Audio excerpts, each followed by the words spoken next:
Hello, guys. So today we're going to do the first part of a two-part lecture on the political economy of migration. So we'll start with the economics of migration in the first lecture, and then the second lecture we'll move on to the politics, especially American politics. So, of course, immigrants are like anyone else. They're individuals and families that have hopes, dreams, and struggles. But from an economist standpoint, economists abstract from human beings, and so immigrants are laborers, and labor is one of three so-called factors of production, um, inputs into the production process. So those are land, labor, and capital. Capital being, machinery or other, um, computers, anything that helps laborers to work more efficiently and accomplish their jobs. So we can think about immigration as from a labor standpoint, and its impacts both on the home economy, in other words, the sending country from which the immigrants come, and the host country, the country that the immigrants end up working and living in. And so let's think about that a little bit. Um, and the place to start is with the work of Harvard economist Danny Roderick, who's done some very thoughtful um, analysis, and he points out that um, globalization has led to a vast integration of financial markets. So capital can move very easily and freely across borders now. Uh, Somewhat less free movement in terms of actual goods and products. But nevertheless, tariffs have come down strikingly, and the trade as a percentage of the global GDP has risen substantially in the last 30 years. On the other hand, the barriers to the movement of labor, of people to work from one country seeking work into another, those barriers have remained quite substantial. And in fact, only about 3% of people in the world live outside their country of birth.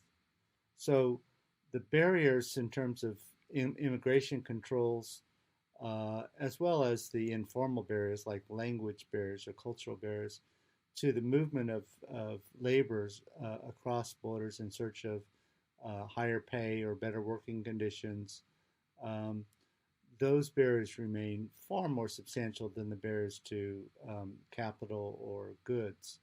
Of course, land, the other factor of production, is an immobile factor, so it doesn't really move. Now, what Roderick points out is that while we have created international institutions like the IMF in the case of money or the World Trade Organization in the case of goods that purposefully encourage the lowering of barriers to the movement of money or goods, we have no such institutions really that try to encourage the movement of labor.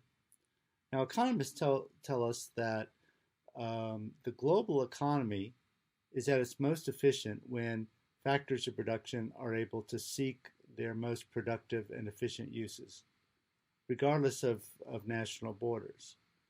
And so, actually, removing barriers to the movement of goods and people and goods and money and labor all have efficiency enhancing effects and in theory at least, raise global output. But notice again that there are concerted efforts to bring down barriers to goods and to money, but not to labor. And this is largely a political issue, that moving people across borders is more politically sensitive than the movement of money or goods. Nevertheless, from an economic standpoint, if you wanted to enhance global efficiency, that's exactly what you would do. You would bring about the free movement of labor across borders. It also greater labor mobility would also overall have an equalizing effect. We know that there are vast differences in living standards between North and South, rich and poor countries.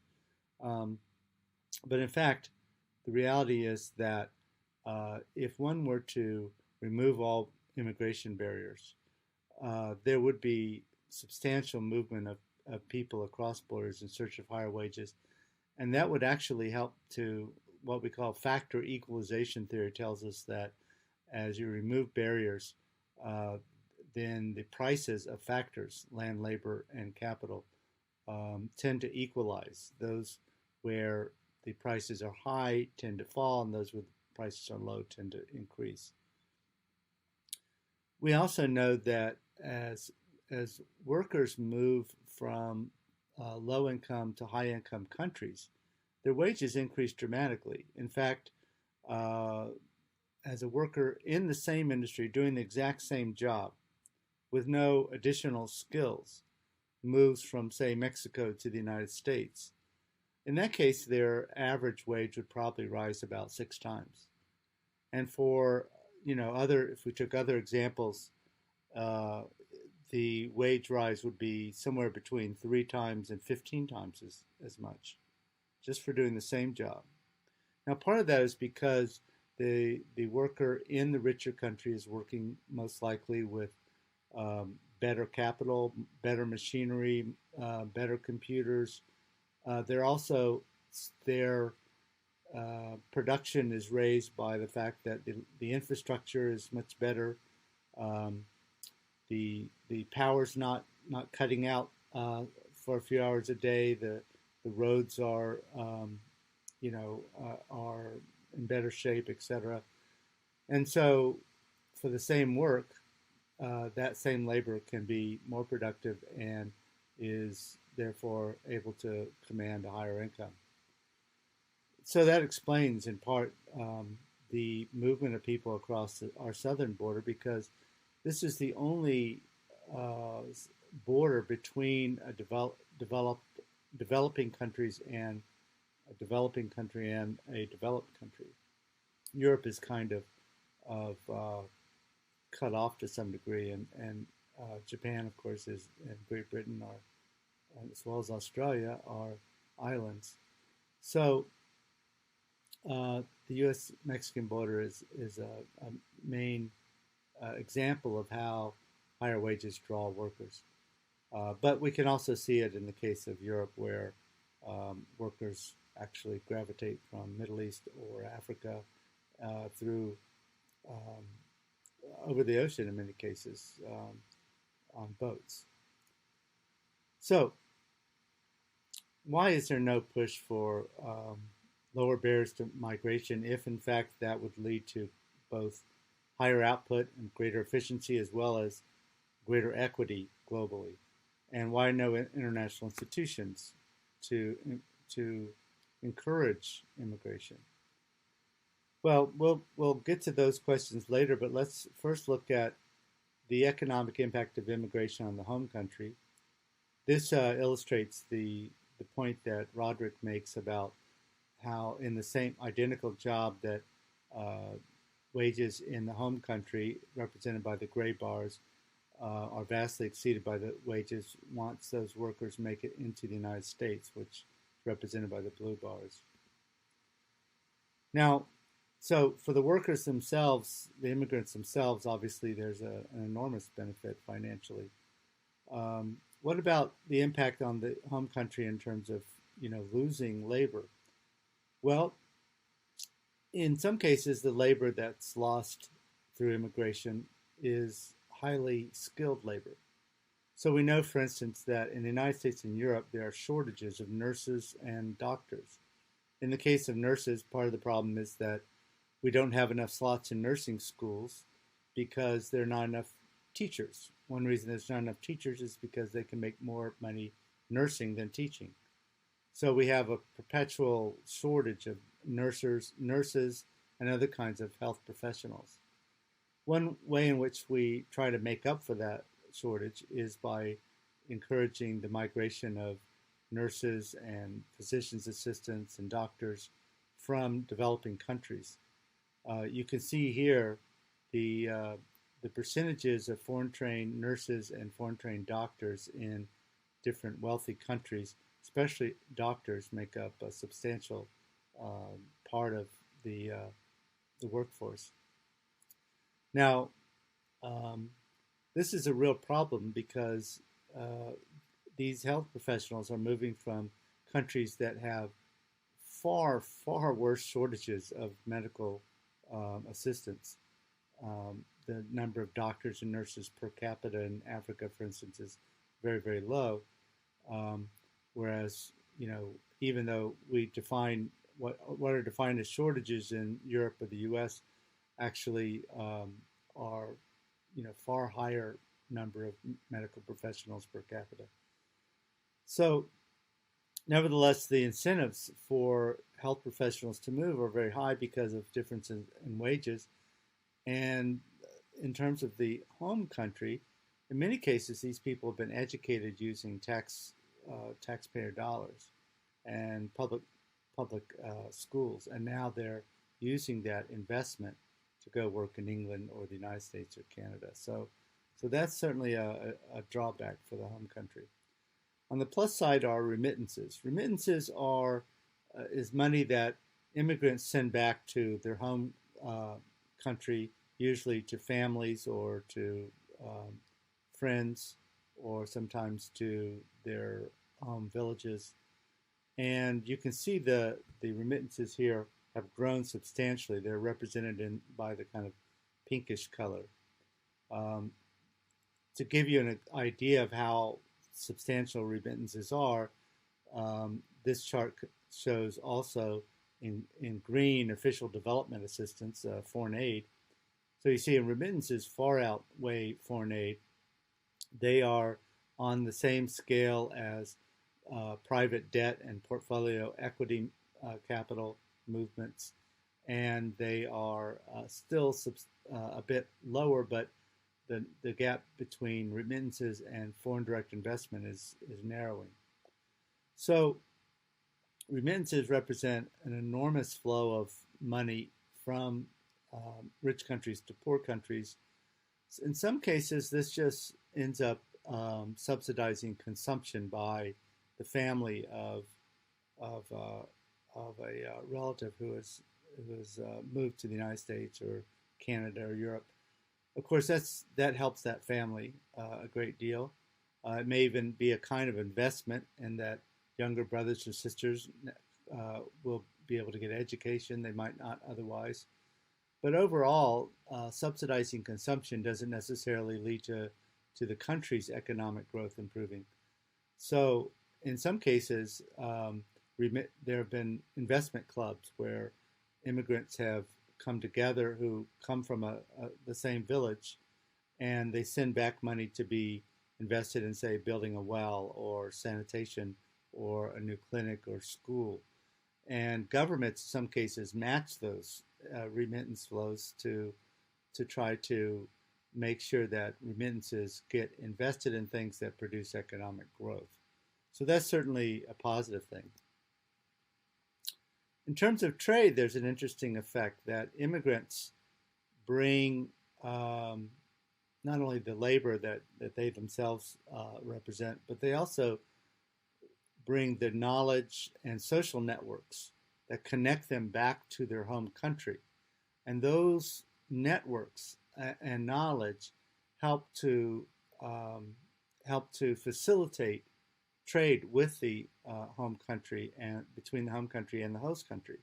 So, for instance, when an immigrant comes and forms a business, they may form let's say a store, and then import goods. Let's say it's a store featuring Asian food products, right? And they are able to import goods from their home country that are sell to other immigrants in the community in their store. Well, that the success of that store may depend upon the connections that the immigrant has back in the home country that can facilitate the movement of goods and between the countries. Um, one study found that if you double the number of immigrants from a country, it leads to a 9% increase in trade between the home country and the host country. One study found that between 1975 and 1994, about 1.5 million Vietnamese immigrated to the U.S. And in those 15 years, in the 15 years after the trade embargo was lifted in 94, the states that had the greatest concentrations of Vietnamese immigrants showed the largest growth of trade with Vietnam. So the immigrants themselves played a big role in promoting trade between not just the United States as a whole, but between the particular cities and localities where they immigrated, they ended up living. What about the impact of immigration on the host country, such as the United States, which is a major magnet for immigrants? Well, it is true that low-skilled workers in the U.S. can suffer wage and job losses if when they're placed in competition with low-skilled workers from the developing world who work for lower wages. Now, that can happen in two ways. First of all, U.S. workers may be pitted in competition against workers who remain in their home country, produce goods there that compete with goods made in the United States and are imported and are sold more cheaply because the workers producing those goods back in the home country are paid less. So that's a pretty clear way in which placing workers in the U.S. against lower wage workers abroad can hurt the wages of American workers. Something similar, but in a much less dramatic fashion, can happen if American workers, native-born workers, are placed in competition with immigrant workers who are willing to work for lower wages and who bid down, therefore, wages in the low-skill work segment of the economy. However, there are nuances to this that we should understand.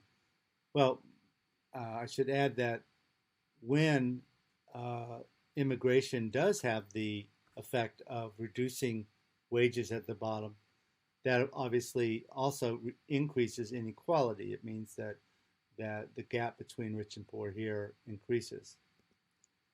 So both trade and immigration, they increase efficiency because they allow Americans, let's say, for instance, to purchase cheaper goods when they're produced abroad. It also makes goods and services that are provided by immigrant labor at lower wages cheaper here in the United States, and this improves overall economic growth in the United States. However, let's look at some of the nuances. So if a migrant, an immigrant at a similar education substitutes, in other words, they take the job literally of a native worker, then the wages of native laborers will fall. We're going to see a film later in the semester that focuses on the case of a Hormel meatpacking plant in Austin, Minnesota, just across the border from Iowa. And there was a big strike in the mid-80s, but at the time that Hormel was trying to lower wages. Well, at the time, that workforce was almost entirely native-born white working class. And the average wage in today's dollars was about $26 an hour. Now that workforce would probably be about 95% immigrant, and the wages are $11, $12 an hour. So in that case, certainly the native white working class in those cases are no longer in those jobs, and the wages of those jobs are much lower, and that has a negative impact on American native-born workers. However, if migrant worker at a similar education level complements rather than substitutes for the way American native-born labor, then the wages of the native laborers will rise, or at least their standard of living will rise. You can see that, for instance, in California. Their uh, vegetables and fruit are picked almost entirely by immigrant labor. And they're not displacing native labor because long ago native born Americans shifted out of that segment of the economy. So, because those immigrants are very poorly paid, in fact, they're not even minimum wages in that industry, um, they that means that um, fruit and vegetables are much cheaper than they otherwise would be.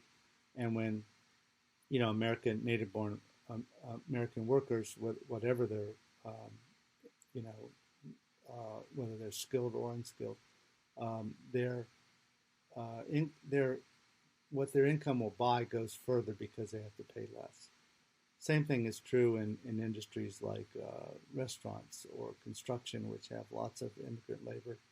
Um, those who have jobs in other parts of the economy actually benefit from paying less. If, for instance, we sent all of our, say, the undocumented workers home, 11 million of them, prices for many goods and services would go up radically as labor shortages made it very difficult to substitute. Now, what do we find if we work out those two effects? We said that in one uh, in one aspect, immigration can push down wages where they substitute for native labor, but if immigrants complement native labor, then it leads to improved living standards for native labor. Well, a study of 1990 to 2006 found that immigration overall had a small positive effect on the wages of native workers. But the actual negative effect wasn't on native-born Americans. The negative effect of new immigrants was on previous generations of immigrants. In other words, the new wave of immigration lowered the wages of previous immigrants. And the reason is that they often competed in the same industries. And so often the substitution effect is immigrant, newer immigrant substituting for older immigrant, pushing down wages. Now, what happens over time is that as immigration rises, immigrants start at the bottom of the ladder, working at lower wages and lower skilled positions.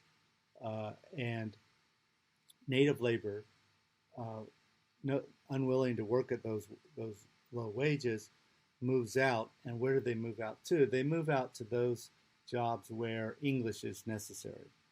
So any jobs that working in a field pulling tomatoes doesn't necessarily require English, but working as a geek in an Apple store, well, you need to know English. So native workers gravitate toward industries where spoken English language is most required. Now, if it were true that immigration leads to greater efficiency, it lowers prices on many goods, it leads to overall growth in the economy. But at the same time, it may disadvantage some workers where immigrants substitute their labor for native-born labor. Which should have priority? The efficiency producing effects of immigration, or should we should raise barriers to immigration as a way of trying to shore up the wages of native-born unskilled labor in the United States? Well, that's a political question, and that's partly what debates over immigration are about. Now, Roderick argues that one way to answer this question is that we look at where barriers are at some starting point. So we know that both trade and immigration can increase efficiency and thus economic output. But we know that trade barriers, after a half century of bringing them down, they're very, very low. And so additional, if you have a tariff of 2 or 3%, lowering it further has an infinitesimal effect on efficiency, right? But it may actually help to increase imports to some degree, and thus compete with the jobs of, or eliminate some of the jobs of Americans who produce those imported goods, produce goods that compete with those imports. Now, so reducing trade barriers has very little efficiency effect, but has some significant inequality effect. On the other hand, barriers are very high with immigration. So lowering barriers to immigration, allowing more labor to enter the U.S. legally, would in effect have a big efficiency effect. But to the degree that labor complemented rather than substituted for native-born labor, that means that there would be a modest increase in inequality. So that's the grounds on which Roderick argues that the trade-off favors lowering immigration barriers. So how are we doing with that? Well, let's look at immigration levels to the United States over time. This shows the foreign-born size and share of the U.S. economy, U.S. population over the last 120 years or so. You can see, if you look at the line at the top, that the foreign-born share of the U.S. population peaked at almost 15% in the early 20th century. It fell to less than 5% around the time I was in middle school, and it's increased up to about 14% more recently. Still a little bit less than it was a century earlier, but much higher than it was in mid-20th century. What is the legal status of this immigrant population?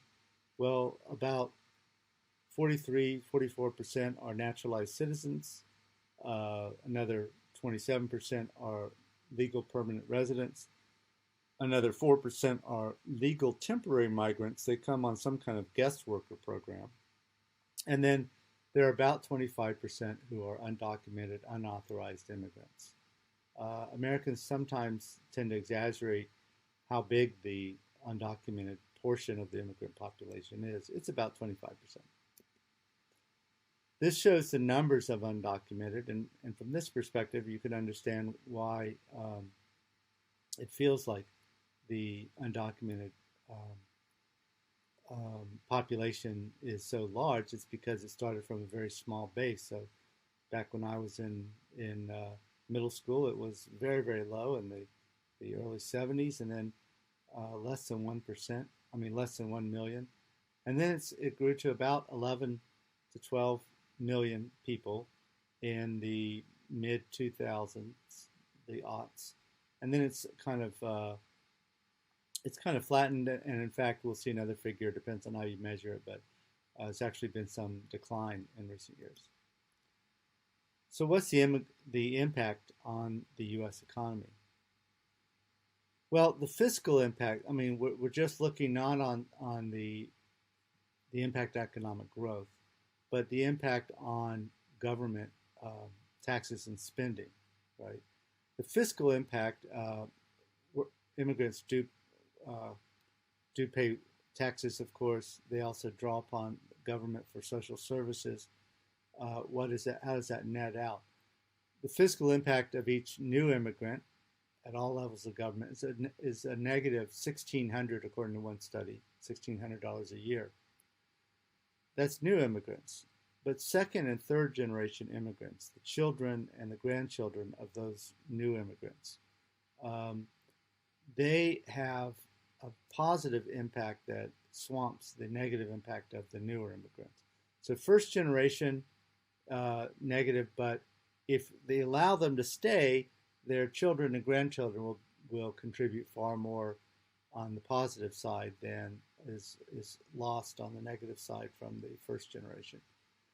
So in some ways, to let people stay here for a while and then kick them out before their children have had a chance to join the workforce, makes things even worse just from a fiscal impact. One study found that immigrants are only 15% of the population, but 1/4 of all entrepreneurs. Um, Sometimes it's easier to start a business than it is um, to join the formal workforce um, in some immigrant communities. A number of years ago, Arizona enacted state level controls on immigration that uh, led to a dramatic fall in undocumented immigration, and its economy actually suffered by shrinking about 2%. The number of undocumented immigrants has fallen from about 12 million in 2007 to a little less than 11 million in 2017. Um,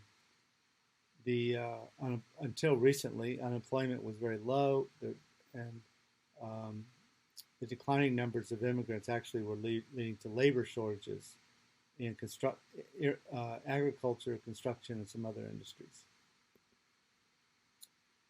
This shows the fiscal impact of immigration by education level. It actually shows not just immigrants, but the fiscal impact of a new resident. So the dark bars are foreign-born new residents of the United States, and the green, lighter green, are native-born new residents of the United States. And you can see here that the pattern is pretty similar across both. That those who go on to earn less than high school education have a negative fiscal impact, whereas those who have advanced degrees or bachelor's degree are strongly positive fiscal impacts. They pay more in taxes than they take in services. That doesn't differ much depending on whether it's foreign-born or native-born. In fact, at the less than high school levels, the foreign-born actually have a less negative impact than do native-born. Now this is a look forward. So where will future jobs be? And this is a very interesting chart. I think it distinguishes between, there are two factors here. One is distinguishes between high skill and low skill jobs. And then it distinguishes between non-substitutable and substitutable. Substitutable means that the job could be eliminated either by mechanizing the work, or like robotics, for instance, or by outsourcing to other countries so that production is sent overseas. Either way, the job's eliminated, right?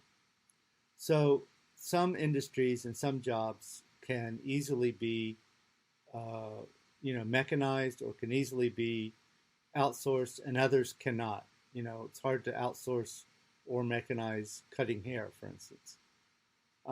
So if we put these two factors together, we get four cells. And first, we have in the upper right-hand corner, we have high skill substitutable. So these are things like call center jobs, or let's say software engineering jobs that have been outsourced to India, for instance. And those jobs, the number of new jobs is expected is very small by 2020. And this was, I'm not sure what year it was projected from, but by the year 2020, it was expected only less than 1 million new jobs in that area, in part because it's so easy to outsource. And then if you look at lower right-hand side, you see low-skilled jobs that can be mechanized. And again, little job growth in part because mechanization is such an attractive option for those industries. So where jobs are substitutable, you're not going to get a lot of growth. So what about non-substitutable jobs? Like well, let's look at high skill. We have nursing, teaching, office work. Um, those jobs are not easily mechanized, not easily outsourced. Um, and there we see the number of jobs just represented by the number of little people there. Um, Overall is a bit larger than um, than the two we've looked at so far, but um, the number of new jobs is also a bit larger, so there'll be some significant job growth there. But where's the greatest job growth? Low skill, non substitutable, care workers, food service laborers, janitors, landscaping, construction.